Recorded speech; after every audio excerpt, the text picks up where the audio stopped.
আসসালামু আলাইকুম ওরহমতুল্লাহি ওয়াবারাকাতুহু। সম্মানিত দিনী ভাই সকল, এই সূরা বাকারার একটি আয়াত আছে যেটাকে আযামুল আয়াত বলা। আযামুল আয়াহ, সবথেকে গুরুত্বপূর্ণ আয়াত। সে আয়াতটা কি? আয়াতুল কুরসি।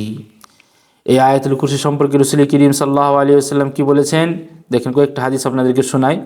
রাসূলুল্লাহ সাল্লাল্লাহু আলাইহি ওয়াসাল্লাম বলেছেন, হাদিসটা আপনার নাসাইতে আছে, মান কারা আয়াতুল কুরসি দুবুরা কুল্লি সালাতি মাকতুবাতিন লাম ইয়ামনাহু মিন দুখুলিল জান্নাহ ইল্লা আন ইয়ামুত। যে ব্যক্তি প্রত্যেক ফরজ নামাজের পরে আয়াতুল কুরসি পড়বে, তার মাঝে আর জান্নাতের মাঝে কোনো জিনিস গ্যাপ থাকবে না, শুধুমাত্র মওত, অর্থাৎ মরণ হলেই সে জান্নাতে যাবে। মরণ হলেই কোথায় যাবে?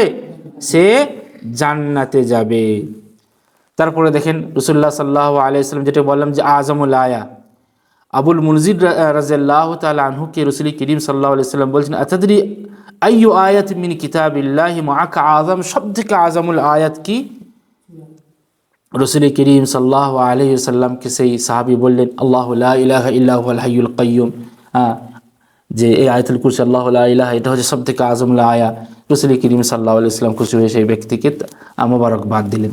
আর একটা জানি যে শয়তান আবু হুরায়রা রাদিয়াল্লাহু তাআলা আনহুকে এই আয়াতুল কুরসি শিখিয়েছিল কিভাবে?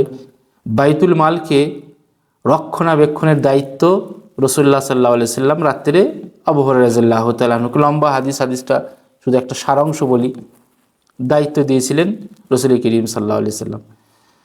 তো দায়িত্ব পালন করতেন আবু হুরায়রা। একবার কি বলে শয়তান এসে চুরি করলো, ধরা পড়লো। সে অনুনয় বিনয় করলো, দেখো আমাকে ছেড়ে দাও, আমি আর আসবো না। আবু হুরায়রা ছেড়ে দিলেন। রসুলকে এসে বললেন, রসুল বললেন দেখবে সে আবার কালকে আসবে। আবার দেখা যাচ্ছে কালকে আবার সে এসেছে, আবার ধরা পড়লো, আবার বললো আমার ছেলে মেয়ে আছে, ছেড়ে দাও, আর কোনো দিন আসবো না। আবার এসে রসুলকে বললেন, রসুল বললেন দেখবে আবার সে কালকে আসবে। এবার আবু হুরায়রা বললেন যে আর তাকে ছাড়া যাবে না। এবারে সে যদি কালকে আসে তাকে ধরে আবু হুরায়রা মনে মনে ভাবলেন যে এবার রসুলের দরবারে নিয়ে যাব। তৃতীয় দিনে চুরি করতে এসে আবার ধরা পড়লো। এবার তাকে বলা হলো যে না, এবার ছাড়া হবে না, চলো রসুলের দরবারে। সে বলে দেখো আমাকে নিয়ে যাও না, তোমাকে একটা আয়াত শিখিয়ে দিই, এই আয়াতটা যদি পড়ো তাহলে শয়তান আর আসবে না। তো সেই আয়াতটা সেই শয়তান শিখিয়ে দিল কি আয়াতুল কুরসি তুমি পড়বে। আবু হুরায়রা রাদিয়াল্লাহু তাআলা আনহু রাসূল করিম সাল্লাল্লাহু আলাইহি ওয়াসাল্লামকে বললেন, রসুল বললেন দেখো সে শয়তান, কিন্তু যেটা শিখিয়েছে সেটা তোমাকে সত্য শিখিয়েছে। অতএব কি বলে আপনি বাড়িতে শোবার সময়, ঘুমানোর সময় যদি আয়াতুল কুরসি পড়েন, তাও আপনি শয়তানের কুমন্ত্রণা থেকে হেফাজতে থাকবেন। আল্লাহ তাবারক তাআলার কাছে আমরা দোয়া করি, আল্লাহ আমরা যা কিছু শুনলাম তার প্রতি আমল করার তৌফিক দান করো। ওয়া আখিরু দাওয়ানা আলহামদুলিল্লাহি রাব্বিল আলামিন।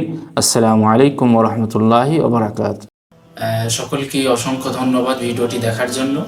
সকলেই ভিডিওটি দেখবেন, শেয়ার করবেন, এবং যেটা আমাদের দাওয়াতি চ্যানেল দাওয়া আল মাজমা, এই চ্যানেলটিকে সবাই বেশি বেশি করে সাবস্ক্রাইব করবেন, যাতে করে আমাদের সমস্ত ভিডিও যা কিছু আমরা রেকর্ডিং করব, আপলোড করব, আপনাদের কাছে যাতে করে তাড়াতাড়ি পৌঁছে যায়।